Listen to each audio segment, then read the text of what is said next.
Hey, good afternoon, everyone. Thanks for attending part 2 of our Total Air Prevention webinar. What we'll do is we'll start off with a quick review on some of the highlights of what we covered our first session, and we covered the common terms that we often hear in air prevention, such as Poka-yoke and Kaizen. We covered the definition of airproofing, and we reviewed the objectives that customers have for implementing an airproofing program. And so the first goal for our customers is that they want to move towards achieving zero defects. And the second is to reduce their operating costs. So if there's a couple of ways or a number of ways to reduce their operating cost, and one is to reduce the amount of rework that they have to do on parts. Also is to reduce the amount of scrap that they're producing within their manufacturing. Third is to reduce the quantity of warranty claims that they're having to exercise with their customers. Also to reduce the amount of overtime that they're having to pay out to their staff to make up on lost productivity. And finally, they want to reduce or eliminate special costs such as special shipping costs to make up the shortfall from producing failed parts. We also covered a section where we learned to recognize the primary sources of errors, and some of those sources would include poor standards or poor procedures that our customers currently have. Of course, there's machine failures that can occur on our customers' capital equipment. There's also issues of non-conforming materials. So if the customer is processing non-conforming materials, that can cause failed parts. And finally, human error. So human error, that's where we really want to keep our eye on that. That's where most errors occur. And from there, we began to introduce Balluff's Total Air Prevention program. And really, Balluff, what we're able to bring to the table is a combination of sensors, vision technologies, traceability, and systems with flexible and expandable I/O control architecture that is vendor neutral. So no matter what our customer is using as their primary control architecture, whether it's Balluff or Siemens, Rockwell, Balluff is able to conform into that control architecture and provide effective airproofing strategies. So from there, we launched into what we also covered in our first session was total quality management. We defined what total quality management is, and as you can see from that, the disc is that it entails 3 primary areas. One is to identify trouble spots with our customer. Next is to implement a detection strategy, and the third is to contain those discrepancies. So during our first session, we did a complete review of identifying those trouble spots within our customers, and to help all of us learn what to look for. So with that, today we're going to focus on implement detection, so implementing a detection strategy. So what are the detection methods that Balluff has? And essentially we are able to segment them into 2 primary groups. One is with sensors, either with discrete or linear analog type sensors, where we're able to detect the presence or absence of an object or measure the distance in which an object is away from the sensor. or implement a vision technology where we're detecting the presence and absence of numerous parts or numerous features of a part, and or reading a linear barcode or a two-dimensional barcode, and even optical character verification on a part. So let's look at vision. So why would we look at vision?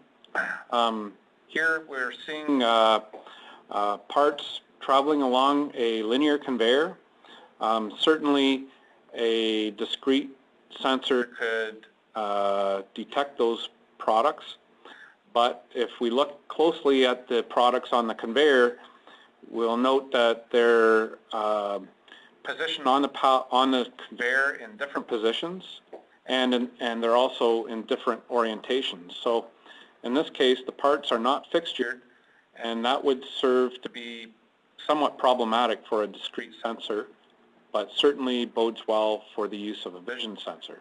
Also, we have here parts that are being presented in a common orientation and in the same position on the conveyor, but if we were to look at a component on this part, so here we're seeing a connector, and if we're inspecting the pins on this connector, and if we're also looking at the orientation slots on the connector, you would need quite a sophisticated nest of discrete sensors to be able to do that. However, a vision sensor would also be an excellent choice of technology where you're using one device to do numerous tasks simultaneously.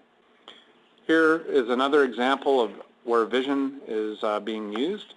If we look at this part, we can see that it's looking for the presence or absence of nuts that are on this motor.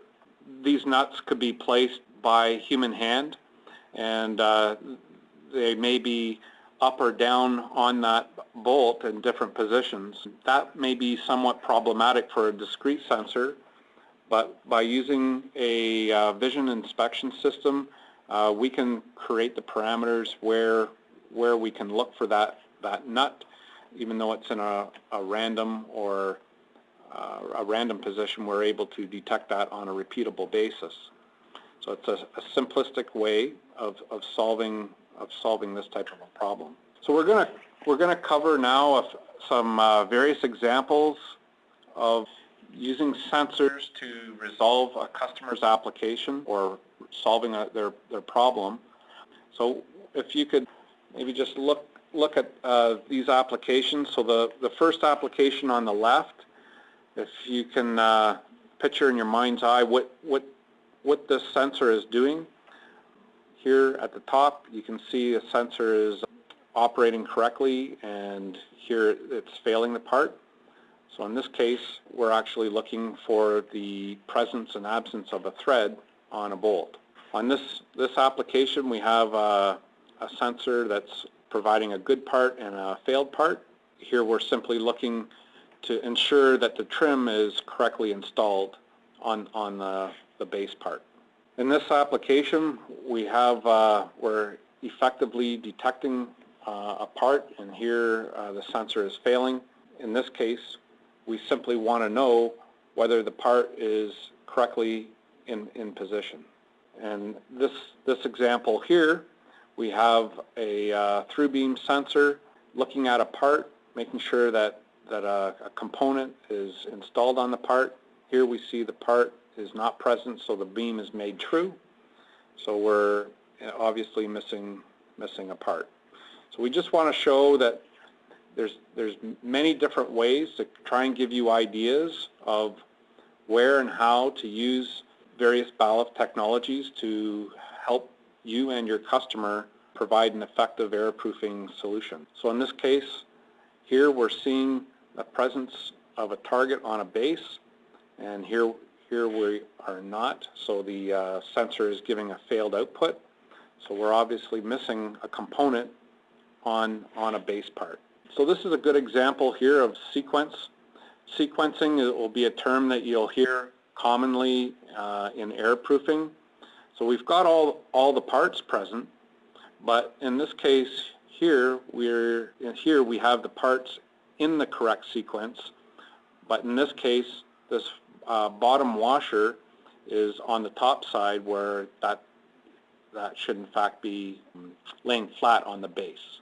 So as many of you may be aware, that Balluff has a whole plethora of specialty sensors.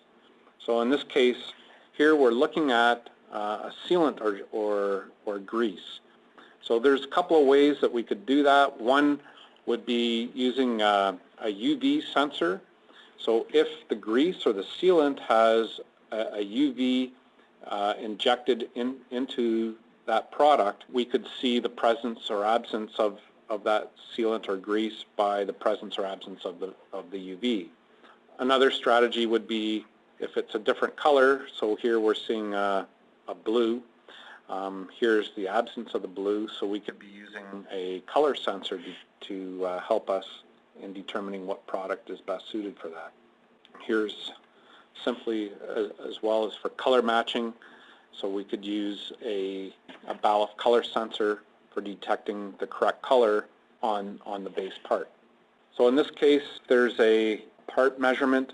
So if we're trying to measure the height to identify what product that we're providing value add to, in this case we can use a distance laser sensor to measure the height of each part to determine what product has what value added to it.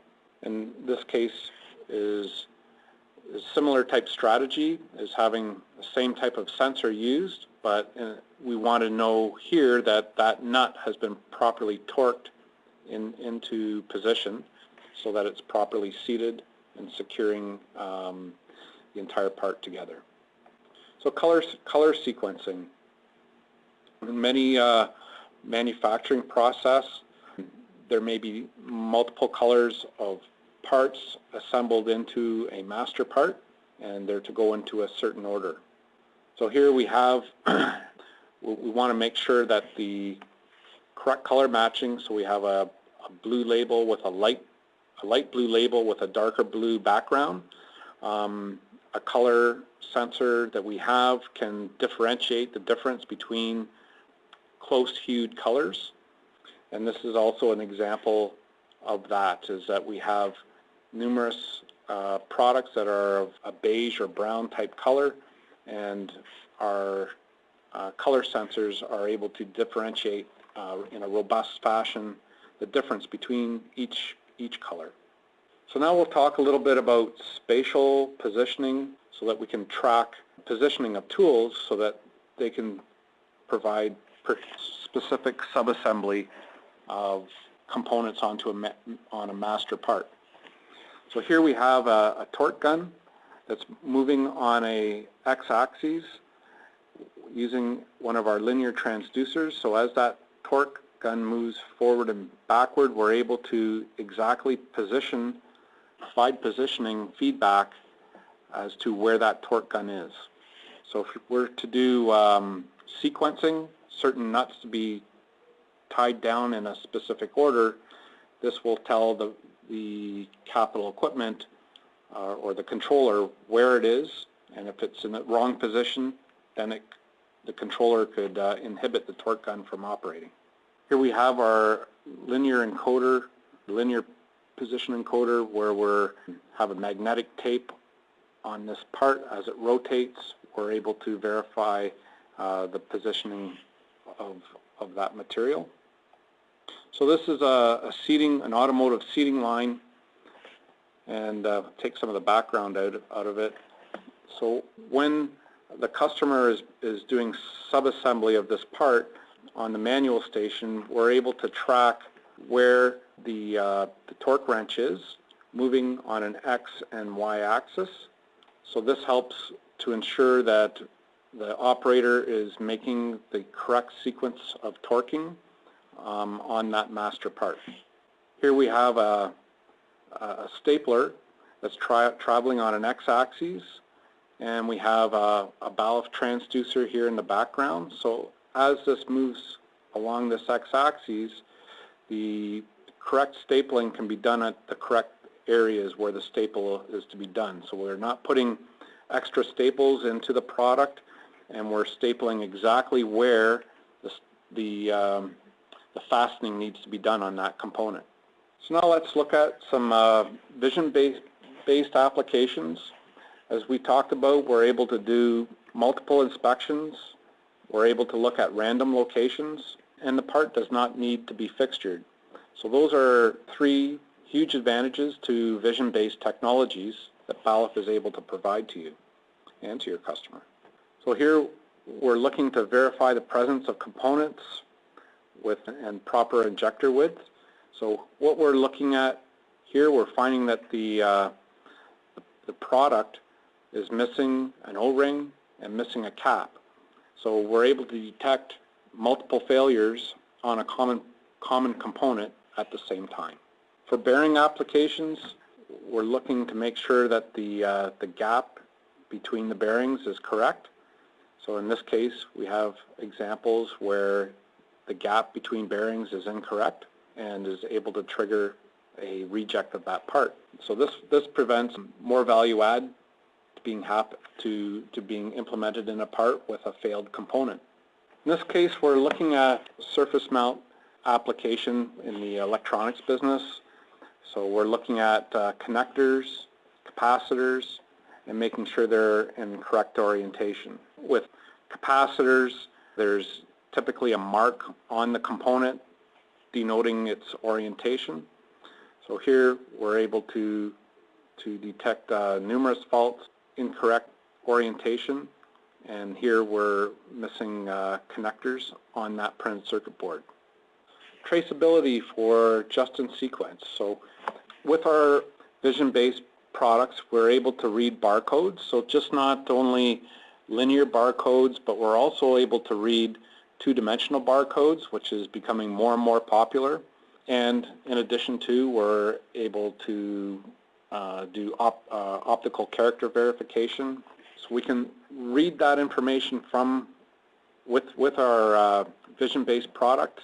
That can go into the primary controller, and that data could be transferred onto a pallet holding those multiple products. So now we have RFID technology that's storing all the data that's pertinent to the components that are residing on that pallet. So error proofing. We're using RFID. Where can we use that technology? So we have Balluff readers and tags to ensure that the correct tool is installed before the machine is engaged into operation. We can also, or your customer can also use the information on the tag so that they could store information such as how often was that tooling used, what was the frequency of that tool being used. So that could be either useful information for the end user, or it could be useful information for your machine builder that's incorporating RFID into their capital equipment that they're building. Also with RFID, the customer has the option of handheld devices so that they can mobily move to read data from tags freely without having to use a fixed read-write head. So that concludes, folks, today's session.